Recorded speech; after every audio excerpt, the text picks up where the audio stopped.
Minato नामिकाज़े Naruto series का मेरा favourite character और मुझे पता है आप में से काफी सारे लोगों को मिनातो बहुत पसंद होगा और हम सब जानते हैं कि मिनातो की death actually one of the most की रोल प्ले करती है पूरी नारुतो सीरीज में। और हमेशा ये फैक्ट मुझे बहुत सैड करता है कि मिनातो नामिकाज़े मेरा फेवरेट कैरेक्टर एक्चुअली नारुतो का बचपन देख ही नहीं पाया। वो देख ही नहीं पाया कि उसका बच्चा कैसे बड़ा होता है और उसके होने ना होने से कितना बड़ा डिफरेंस आता है। बट आज हम मिनातो की विश पूरी करने वाले हैं और अगर तुम्हें कुछ खाने को लेके बैठना है तो बैठ जाओ because absolute cinema is coming. तो हमारी वीडियो की शुरुआत होगी मिनातो की आंखें खोलने से। मिनातो कंप्लीट डार्कनेस में अपनी आंखें खोलेगा। ही वाज ऑल अलोन, उसके पास कोई भी नहीं था उससे बात करने के लिए एक्सेप्ट नाइन टेल। कुशीना भी मरी थी लेकिन कुशीना सील नहीं हुई थी इसलिए वो पहुंच जाती है हेवन में, लेकिन हमारा मिनातो यहाँ पर फंस कर रह जाता है इन्फिनिटी के लिए। कुरामा का हाफ पार्ट भी सील हो गया है मिनातो के साथ सील के अंदर हमेशा हमेशा के लिए, और इसलिए हम देखते हैं कि मिनातो एक्चुअली बात करने की कोशिश करता है उससे लेकिन वो बात नहीं करता। ऑफ कोर्स मिनातो की वजह से वो हमेशा हमेशा के लिए यहाँ पर फंस चुका है तो ऑफ कोर्स उससे प्यार से बात तो करने नहीं वाला, उससे दोस्ती तो करने नहीं वाला। लेकिन हम देखते हैं कि मिनातो अपनी वन साइड कन्वर्सेशन शुरू करता है बिकॉज मिनातो को बातें शेयर करनी थी। मिनातो उससे सब कुछ शेयर करता है और बोलता है कि मुझे पता है तुम मुझसे नफरत करते हो और तुम्हारी नफरत रीजनेबल भी है। आई नो तुम हमेशा हमेशा के लिए कैद हो गए हो मेरी वजह से, लेकिन मैंने अपने विलेज के लिए किया जो भी किया, मैंने अपने बेटे के फ्यूचर के लिए किया। काश काश मेरे पास कोई ऐसा तरीका होता है कि मैं अपने बेटे का फ्यूचर देख पाता। मैं बचपन से बहुत ज्यादा शरारती था, मैंने काफी सारी गलतियां करी। मैं चाहता था एज अ फादर मैं अपने बेटे को कभी वो वाली गलतियां रिपीट करने ना दूं, लेकिन मैं यहाँ पर कैद हो चुका हूँ और मेरा बेटा वहाँ पर अकेले है। उसके पास उसकी माँ भी नहीं है, उसका बाप भी नहीं है। मुझे बहुत परेशानी हो रही है उसके लिए। हम देखते हैं कि मिनातो और कुरामा आपस में टाइम स्पेंड करते हैं लेकिन कुरामा कुछ नहीं बोलता। मिनातो आए दिन उससे रोज बातें करता रहता है और ऐसे ही कुछ साल बीत जाते हैं। ऑफकोर्स मिनातो इन्फिनिटी के लिए कैद है, वो तो कुछ कर नहीं सकता था, वो वहाँ पर लेटा हुआ था। लेकिन तभी कुरामा उससे बोलता है कि मेरे पास एक रास्ता है। इतने सालों में पहली बार कुरामा की आवाज सुनकर मिनातो हुआ सरप्राइज। उसके बाद मिनातो बोलता है तुम कहना क्या चाहते हो। कुरामा बोलता है कि अगर तुम चाहते हो कि तुम अपने बेटे को देखो तो मेरे पास एक रास्ता है। मिनातो बहुत खुश होता है और बोलता है क्या रास्ता है। मिनातो बोलता है कि तुम्हें क्या सच में कोई रास्ता पता है जिससे मैं अपने बेटे के पास वापस जा सकूं। उसके बाद कुरामा हंसता है और बोलता है कि हाँ मुझे पता है। देखो रिपर दैट सी से कोई बाहर नहीं निकल सकता, लेकिन टेम्परेली बाइंडिंग वाउस के साथ अगर तुम डील करो शिनिगामी से और शिनिगामी मान जाए, उसे लगे कि ये फेयर डील है, तो वो तुम्हें कुछ टाइम के लिए ओवर वर्ल्ड में जाने दे सकती है, अर्थ पर जाने दे सकती है। उसके बाद मिनातो बोलता है कि मुझे डिटेल में एक्सप्लेन करो प्लीज। उसके बाद कुरामा बोलता है कि तुम मेरे दोस्त नहीं हो, लेकिन अगर तुम बाइंडिंग वाउ यूज करते हो तो मैं भी तुम्हारे साथ बाहर निकल जाऊंगा बिकॉज मैं भी तुम्हारी बॉडी में हूँ। लेकिन हम सिर्फ और सिर्फ कुछ टाइम के लिए बाहर निकल पाएंगे और हम कुछ रूल्स के अकॉर्डिंग निकलेंगे, शिनिगामी के रूल्स। अगर उसका एक भी रूल हमने तोड़ा ओवर वर्ल्ड में जाकर तो हो सकता है कि हमें शिनिगामी बहुत बड़ी पनिशमेंट दे और उसके बाद हम कभी बाहर निकल ना पाए। उसके बाद मिनातो बोलता है कि मैं तैयार हूँ ये रिस्क लेने के लिए। उसके बाद मिनातो समन करता है शिनिगामी को और बोलता है कि मुझे तुम्हारे साथ एक बाइंडिंग वाउ बनाना है। शिनिगामी एक्सप्लेन करती है और बोलती है कि बाइंडिंग वाउ से तुम आजाद नहीं होगे हमेशा हमेशा के लिए, बल्कि तुम हमेशा हमेशा के लिए मेरी कैद में रहोगे। बस तुम लोग ओवर वर्ल्ड में एक बार जा सकते हो। उसके बाद मिनातो बोलता है कि ठीक है मैं तैयार हूँ। उसके बाद शिनिगामी रूल एक्सप्लेन करती है, बोलती है रूल्स काफी सिंपल है, तुम किसी को अपनी ट्रू आइडेंटिटी नहीं बता सकते। इसका मतलब ये है कि अगर तुमने गलती से भी बेटे को बता दिया अपने कि तुम उसके बाप हो तो उसके बाद वो भी तुम्हारे साथ हमेशा के लिए यहाँ पर कैद हो जाएगा, जो तुम नहीं चाहोगे। मिनातो डर जाता है और मिनातो बोलता है कि ठीक है चाहे कुछ भी हो जाए मैं उसको अपनी ट्रू आइडेंटिटी नहीं बताऊंगा। शिनिगामी स्माइल करती है और बोलती है कि चलो वैसे भी मैं बोर हो चुकी हूँ तुम्हें यहाँ पर देखते देखते, अब देखते हैं कि तुम ओवर वर्ल्ड में जाकर क्या करते हो। उसके बाद मिनातो अपनी आंखें बंद करता है और जब अपनी आंखें खोलता है तो अपने आप को वो ओवर वर्ल्ड में पाता है, मतलब अर्थ पे पाता है, एक जंगल में लेटा हुआ। मिनातो बहुत खुश होता है, मिनातो बहुत एक्साइटेड होता है और हम देखते हैं कि वो कोनोहा की तरफ भाग कर जा रहा होता है, लेकिन तभी उसके अंदर से आवाज आती है कि तुम कितने बड़े बेवकूफ हो। मिनातो वहीं पर रुकता है। उसके बाद वो देखता है कि वो आवाज किसी और की नहीं बल्कि कुरामा की है। मिनातो बोलता है कि तुम कहना क्या चाहते हो। उसके बाद कुरामा बोलता है कि तुम्हें अपनी आइडेंटिटी छुपानी है, तुम्हें अपना चेहरा भी छुपाना पड़ेगा वरना कोई भी तुम्हें पहचान जाएगा कि तुम फोर्थ होकागे हो टफर। उसके बाद मिनातो बोलता है तुमने बिल्कुल सही कहा। छुप छुपाते हुए मिनातो कोनोहा में घुस जाता है जैसे तैसे कर रात में बिना किसी की नजरों में आए, और हम देखते हैं कि दुकान में छुपके से घुसकर वो बंदा कपड़े चुरा लेता है, ऐसे कपड़े जिनसे वो अपना मुंह ढक सके, और साथ में पैसे भी छोड़ जाता है बिकॉज ऑफ कोर्स वो चोर नहीं है। उसके बाद कुरामा बोलता है कि तुम सबसे पहले क्या करना चाहोगे। उसके बाद मिनातो हंसता है और बोलता है कि सबसे पहले मैं अपने बेटे से मिलना चाहूंगा। उसके बाद कुरामा बोलता है कि मेरा हाफ कुरामा एक्चुअली उसके पास है तो मैं उसकी लोकेशन तुम्हें बता सकता हूँ, चलो मेरे साथ। कुरामा की कमांड फॉलो करते करते हम देखते हैं कि मिनातो पहुंच जाता है नारुतो के अपार्टमेंट में। वो देखता है कि नारुतो वहां पर सो रहा है। नारुतो को देखकर वो बहुत खुश होता है। उसके बाद वो अपार्टमेंट में एंट्री लेता है तो देखता है कि सारी की सारी चीजें बिखरी पड़ी हुई है। मिनातो नारुतो के चेहरे पर फोरहेड किस करता है और उसके बाद देखता है कि आसपास बहुत कुछ बिखरा हुआ है। पहले तो पूरा का पूरा रूम साफ करता है, उसकी केयर करता है। हम देखते हैं कि उसको थोड़ी बहुत इंजरी हो रखी थी पैर पर, वो भी हील करता है। और Minato was confused. I mean Naruto की हालत बिल्कुल भी ऐसी नहीं है जैसी उसने इमेजिन करी थी। कि वो होकागे का बेटा है, लेकिन वो लिटरली कप नूडल खाकर सो रहा है। मिनातो वहाँ पर उसकी केयर करता है, सारा का सारा रूम साफ करता है, बर्तन धो देता है, और उसके बाद हम देखते हैं कि वो उसके लिए खाना बनाकर भी रख कर जाता है, उसका ब्रेकफास्ट भी रख कर जाता है ताकि वो सुबह उठकर पेट भरकर खा सके। और उसके बाद हम देखते हैं कि मिनातो नोटिस करता है कि कुछ आनबू कॉप्स एक्चुअली नारुतो पर नजर रख रहे थे, और मिनातो बहुत गुस्से में बोलता है कि कुछ तो गड़बड़ है यहाँ पर। नारुतो was सरप्राइज कि आखिरकार चल क्या रहा है। वो सुबह उठता है, वो देखता है कि उसका पूरा रूम एकदम क्लीन है, वो सरप्राइज हो जाता है कि ये मेरा रूम है। उसके बाद वो देखता है कि उसके पैर पे जो सारे के सारे घाव थे वो भी हील हो चुके हैं, और बहुत सारा खाना, बहुत ही टेस्टी खाना उसका इंतजार कर रहा है ब्रेकफास्ट के लिए। हम देखते हैं कि नारुतो उठ से बिना ब्रश करे, बिना नहाए धोए तुरंत खाने पे बैठ जाता है और खा लेता है सारा का सारा खाना। ये बात सरप्राइज की आखिरकार उसके लिए इतना टेस्टी खाना बनाया किसने और उसका रूम किसने साफ किया। लेकिन उसके बाद वो तुरंत अकेडमी के लिए निकल जाता है, बिकॉज अकेडमी में वो लेट था। उसके बाद हम देखते हैं कि मिनातो उस अकेडमी में भी फॉलो करता है। मिनातो को यहाँ पर भी धक्का लगता है, बिकॉज कोई नहीं था नारुतो का दोस्त अकेडमी में। आई मीन कोई भी उस पर ध्यान नहीं दे रहा था, वो अकेले बैठा हुआ था। अगर वो किसी के पास जा भी रहा था बात करने के लिए तो लोगों से इग्नोर कर जा रहे थे, जिसको देखकर वो हर्ट होता है। ऊपर से वो देखता है कि नारुतो लिटरली एक शैडो क्लोन तक नहीं बना पा रहा। आई मीन बाकी सारे के सारे शैडो क्लोन बना रहे हैं और उसमें पास हो जा रहे हैं, लेकिन नारुतो इतना वीक है कि वो शैडो क्लोन तक नहीं बना पा रहा, और उसके पास चाकरा की कमी नहीं है। उसके बाद हम देखते हैं कि पूरी की पूरी क्लास उसका मजाक उड़ाती है, और वो भी ये चीज देखकर बहुत सैड होता है, गुस्से में क्लास से बाहर चला जाता है। इरुका उसका ख्याल रखता है। इरुका को देखकर एक्चुअली मिनातो काफी ज्यादा खुश होता है कि चलो कोई तो है जो कि उसका ख्याल रख रहा है। बट पूरे दिन छुपते छुपाते जैसे तैसे कर जब वो नारुतो को देखता है, फॉलो करता है, तो उसे रियलाइज होता है कि एक्चुअली नारुतो बहुत अकेला है, नारुतो को कोई दोस्त नहीं है, और नारुतो को लिटरली एक आउटसाइडर की तरह ट्रीट कर रहे हैं लोग, जिसको देखकर वो बहुत गुस्सा होता है। और कुरामा बोलता है कि तुमने इन लोगों के लिए अपनी जान दी, ये लोग तो तुम्हारे बच्चे को लिटरली एक हैवान की तरह ट्रीट कर रहे हैं, जैसे कि वो कोई मॉन्स्टर हो। इतना बुरा तो ये लोग मुझे ट्रीट करते थे, ये छोटा सा बच्चा तो इनोसेंट है। उसके बाद मिनातो बोलता है कि शट अप, मैं अपने बेटे को देख लूंगा। उसके बाद हम देखते हैं कि नारुतो रात में जब अपार्टमेंट में वापस आता है तो मिनातो उसका इंतजार कर रहा होता है। उसके बाद हम देखते हैं कि मिनातो अपना चेहरा दिखा देता है नारुतो को। कुरामा गुस्सा करता है और बोलता है कि तुम अपनी आइडेंटिटी रिवील नहीं कर सकते। उसके बाद मिनातो बोलता है कि मैं अपनी आइडेंटिटी रिवील नहीं कर रहा, मैं अपना नाम अलग बताऊंगा, और उसने मेरा चेहरा देखा ही नहीं है, उसे पता ही नहीं कि उसका फादर कौन है, वो मुझे जानता ही नहीं। उसके बाद हम देखते हैं कि नारुतो जैसे ही रूम में एंट्री मारता है, वो देखता है मिनातो को बैठा हुआ, वो डर जाता है और बोलता है कि तुम कौन हो, कहाँ से आए हो। मिनातो बोलता है कि मैं तुम्हारा दोस्त हूँ, सुबह सुबह मैंने ही तुम्हारे लिए ब्रेकफास्ट बनाया था, कैसा लगा तुम्हें ब्रेकफास्ट। नारुतो फिर भी डरा हुआ था। मिनातो बोलता है कि तुम कहीं बाहर नहीं जा सकते, मेरी बात सुनो, मैं तुम्हारी मदद करने आया हूँ, मैं तुम्हें शैडो क्लोन सिखा सकता हूँ। जैसे ही नारुतो ये सुनता है कि वो शैडो क्लोन सिखाने वाला है, नारुतो बहुत खुश होता है, बिकॉज शैडो क्लोन के ऊपर तो सब उसका मजाक उड़ाते ही हैं। नारुतो पूछता है कि तुम मेरी मदद क्यों कर रहे हो और तुम हो कौन। उसके बाद मिनातो हंसता है और बोलता है मैंने बोला ना मैं तुम्हारा दोस्त हूँ। उसके बाद हम देखते हैं कि नारुतो को मिनातो पूरी रात बैठकर शैडो क्लोन की बेसिक सिखाता है और साथ में शैडो क्लोन अच्छे से सिखाता है। सुबह होते ही एक बार फिर से हम देखते हैं कि नारुतो का टेस्ट होता है, जिसमें नारुतो बहुत ही कॉन्फिडेंटली जाता है और सब लोग उस पर हंसने के लिए तैयार थे, किसी को भी उस पर भरोसा नहीं था, लेकिन सबकी आंख खुली की खुली रह जाती है। इवन सास्के भी सरप्राइज होता है जब वो देखता है कि नारुतो जो कि एक क्लोन भी ढंग से नहीं बना पा रहा था, उसने 2 क्लोन बना लिए, वो भी एकदम परफेक्ट। इरुका ये देखकर बहुत खुश होता है, उसे पास कर देता है फाइनली। और अब जो लोग उस पर हंस रहे थे वो लोग उससे बात करने लगते हैं, कहीं ना कहीं थोड़ी बहुत उस पर रिस्पेक्ट पे करने लगते हैं। और हम देखते हैं कि नारुतो ये चीज देखकर बहुत खुश होता है, क्योंकि वो पास हो चुका है। तो एज ओरिजिनल उसकी टीम असाइन कर दी जाती है। वेल उसकी टीम होती है टीम 7, जिसमें सास्के, साकुरा और साथ में होता है नारुतो, और उनका टीचर होता है ककाशी। मिनातो बहुत खुश होता है ये जानकर कि उसका फेवरेट स्टूडेंट एक्चुअली उसके बेटे का टीचर है, वो उस पर बहुत बिलीव करता है। उसके बाद हम देखते हैं कि सारी की सारी कहानी एक्जैक्टली सेम रहती है। ककाशी पूछता है अपने अपने गोल्स, तो सारे के सारे लोग अपने अपने गोल्स बताते हैं। साकुरा बोलती है कि मुझे तो सास्के से शादी करनी है। नारुतो बोलता है कि मुझे होकागे बनना है। ये चीज देखकर मिनातो बहुत खुश होता है, बट मिनातो के पैरों के नीचे से जमीन खिसक जाती है जब उसे पता लगता है सास्के का गोल। एक्चुअली सास्के बोलता है कि मुझे किसी न किसी एक को मारना है। उसके बाद हम देखते हैं कि मिनातो बहुत सरप्राइज होता है, और फिर मिनातो के दिमाग में आता है कि सास्के के अलावा उसने कोई उचिया अभी तक देखा नहीं है। आई मीन पूरे विलेज में इतने टाइम से वो घूम रहा है और उसे एक भी उचिया नहीं दिखा। उसके बाद हम देखते हैं कि Minato was surprised, Minato was shocked. हम देखते हैं कि धीरे धीरे कर टीम 7 अपने छोटे मोटे मिशन करती है, उसमें मिनातो बिल्कुल भी इंटरप्ट नहीं करता, बिकॉज ये नारुतो की ट्रेनिंग का पार्ट है। बट हर कुछ दिनों में वो नारुतो से रात में मिलने जाता है अपना चेहरा छुपाकर, और लिटरली उसको ट्रेन करता है, उसको काफी सारी चीजें सिखाता है, उसे स्ट्रॉन्ग बनाता है, उसे इंटेलिजेंट बनाता है। मिनातो उसे सीरीज के काफी इनिशियल स्टेजेस में ही सिखा देता है राशिंगान को भी, जिसकी वजह से नारुतो बहुत कॉन्फिडेंट होता है, और एक्चुअली नारुतो इस टाइमलाइन में अब तक का स्ट्रॉन्गेस्ट स्टूडेंट बन चुका है। वो रॉक ली, गारा, सास्के सबको सरपास कर चुका है। वो रात में उसको ट्रेनिंग देता था और दिन में मीनवाइल वो पता लगाता था कि आखिरकार उचिया के साथ हुआ क्या। उसे पता था कि होकागे इसकी actually most important secret files कहाँ पर होंगी, वो उनको पढ़ता था रात में चुपचाप जाकर, और तब उसे पता लगता है उचिया मैसेकर के बारे में, और उसके पैरों के नीचे जमीन खिसक जाती जाती है। आई मीन ऑफ कोर्स किसी को बिलीव कैसे ही होगा कि एक इंसान ने, अकेले बच्चे ने मार दिया सारे के सारे उजिहास को। मिनातो बहुत गुस्सा होता है हिरुसन पर, वो बोलता है कि ये सब हिरुसन की वजह से हुआ है और हिरुसन काफी ज्यादा केयरलेस है। और उसके बाद हम देखते हैं कि मिनातो बोलता है कि अगर मैं वापस आया हूँ तो मुझे मेरे विलेज को भी सुधारना होगा। उसके बाद मिनातो एक्चुअली आनबू को उसके कपड़े चुरा लेता है और आनबू मास्क लगाकर घूमने लगता है विलेज में।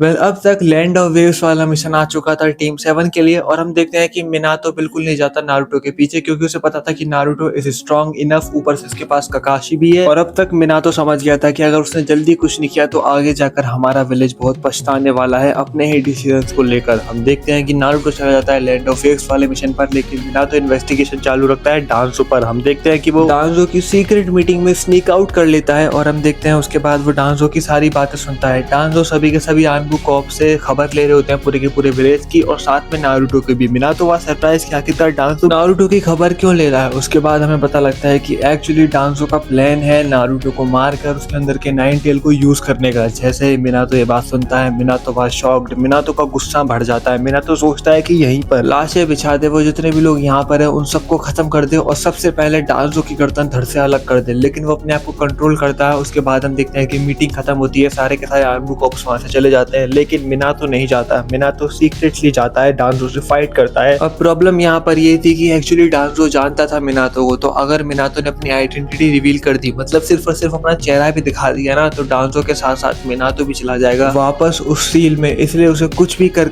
बिना अपनी आइडेंटिटी रिवील करे मारना पड़ेगा डांजो को। और एक्चुअली उसके लिए कोई बहुत बड़ी बात नहीं है। हम देखते हैं कि मिनातो एक्चुअली डांजो की गर्दन काट देता है और उसे तड़पा तड़पा के मार देता है। मिनातो डांजो को मार देता है, वहां से गायब हो जाता है। उसके बाद नारुतो लैंड ऑफ वेव्स वाले मिशन से वापस आता है। नारुतो की स्ट्रेंथ देखकर ककाशी वहां सरप्राइज। ककाशी रिपोर्ट करता है हिरुसन को सारी की सारी चीजें कि लैंड ऑफ वेव्स में क्या क्या हुआ। उसके बाद हिरुसन बताता है ककाशी को कि जब वो लोग बाहर थे तब यहाँ पर क्या हुआ। उसके बाद ककाशी वहां सरप्राइज कि डांजो को किसी ने मार दिया, तो हिरुसन बोलता है कि अब तुम्हारे ऊपर है, मैंने किसी को भी इंचार्ज इस इन्वेस्टिगेशन का अभी तक नहीं बनाया, क्योंकि किसी ने भी अभी तक मुझे पुख्ता सबूत लाकर नहीं दिया कि उसे पता है कि डांजो को किसने मारा, इसलिए मैं चाहता हूँ कि तुम डांजो को मारने वाले कातिल का पता लगाओ। ककाशी बोलता है कि आप सब कुछ मुझ पे छोड़ सकते हो। उसके बाद हम देखते हैं कि as originally land of waves वाले मिशन के बाद शुरू होती है चुनन एग्जाम वाली आर्क, जो कि एक्जैक्टली सेम रहती है। चुनन एग्जाम्स में एक्चुअली मिनातो बिल्कुल भी इंटरफेयर नहीं करता, क्योंकि उसे पता था जितनी ट्रेनिंग उसने दी है नारुतो को, नारुतो काफी आसानी से चुनन एग्जाम्स निकाल देगा। इसी दौरान एक्चुअली जिराया भी आ चुका था विलेज में और हम देखते हैं कि राउंड 1 के बाद जब नारुतो अपनी टीम 7 के साथ निकाल लेता है राउंड 1, उसके बाद वो मिनातो को बताता है ओरोचिमारू के अटैक के बारे में। तो मिनातो बोलता है कि देखो मेरे पास तुम्हें ट्रेन करने का टाइम नहीं है, लेकिन मिनातो ने एक्चुअली जिराया को देख लिया था, इससे वो बोलता है कि तुम्हें जिराया के पास जाना चाहिए। वो जिराया की आइडेंटिटी बताता है कि जिराया कैसे दिखता है, कि तुम उन्हें ढूंढो, वो तुम्हें ट्रेन करेंगे चाहे कुछ भी हो जाए। उसके बाद हम देखते हैं कि मिनातो ये भी बोलता है कि कुछ भी हो जाए उन्हें ये मत बताना कि मैंने तुम्हें भेजा है। उसके बाद एस ओरिजिनल नारुतो और जिराया की मुलाकात होती है। जिराया ट्रेन करता है नारुतो को, सारी की सारी कहानी एक्जैक्टली सेम रहती है। मीनवाइल मिनातो पूरे के पूरे विलेज में ओरोचिमारू के निशान ढूंढ रहा होता है। ओरोचिमारू का क्या प्लान है वो पता लगाने की कोशिश करता है। उसे पता लगता है कि एक्चुअली सासुके को कर्स मार्क दे दिया गया है ओरोचिमारू के द्वारा। तो समझ गया था मिनातो की बहुत ही बड़ा प्लान कर रहा है कुछ ओरोचिमारू। उसके बाद हम देखते हैं कि सारी कहानी एक्जैक्टली सेम रहती है। पहले फाइट होती है नारुतो वर्सेस नेजी की, जिसमें हमारा नारुतो कंफर्टेबली जीत जाता है इस बार, because he was stronger than Neji, जिसको देखकर मिनातो बहुत खुश होता है। और उसके बाद सरप्राइज अटैक होता है सैंड विलेज का। सासुके वर्सेस गारा की फाइट के दौरान हम देखते हैं कि सासुके वर्सेस गारा की फाइट के तुरंत बाद गारा आउट ऑफ कंट्रोल हो जाता है और साथ में सैंड विलेज वाले धोखा दे देते हैं कोनोहा को। अब मिनातो के पास काफी सारी प्रॉब्लम थी। आई मीन वो नारुतो को बचाना चाहता था because it is a serious war. हो सकता है नारुतो को वो लोग मार दे, लेकिन उसके पास टाइम नहीं था। अगर वो नारुतो को बचाने जाएगा तो बाकियों को कैसे संभालेगा। ककाशी माइट गाय अलग फाइट में बिजी थे। हम देखते हैं कि हिरुसन को पकड़ लेता है ओरोचिमारू। उसके बाद मिनातो सोचता है कि नारुतो अपने आप को संभाल लेगा, जिराया भी है उसके लिए और नारुतो स्ट्रॉन्ग इनफ है, लेकिन मुझे पहले हिरुसन को बचाना पड़ेगा। मिनातो उस बॉर्डर के अंदर एंट्री मार लेता है और ओरोचिमारू समन करता है हाशिरामा को और साथ में तोबिरामा को। उसके बाद हम देखते हैं कि मिनातो फाइट करता है ओरोचिमारू से और हिरुसन फाइट कर रहा होता है हाशिरामा और तोबिरामा के रीएनिमेटेड शिनोबीज से। और उसके बाद ओरोचिमारू क्योंकि इतना इंटेलिजेंट है, ओरोचिमारू समझ जाता है। I mean Orochimaru is damn smart. उसके बाद ओरोचिमारू बोलता है कि मैं काफी टाइम से कोशिश कर रहा हूँ समन करने की मिनातो नामिकासे को, लेकिन वो समन ही नहीं हो पा रहा। कहीं इसका मतलब ये तो नहीं कि मिनातो नामिकासे एक्चुअली इस वर्ल्ड में ऑलरेडी आ चुका है, कहीं तुम तो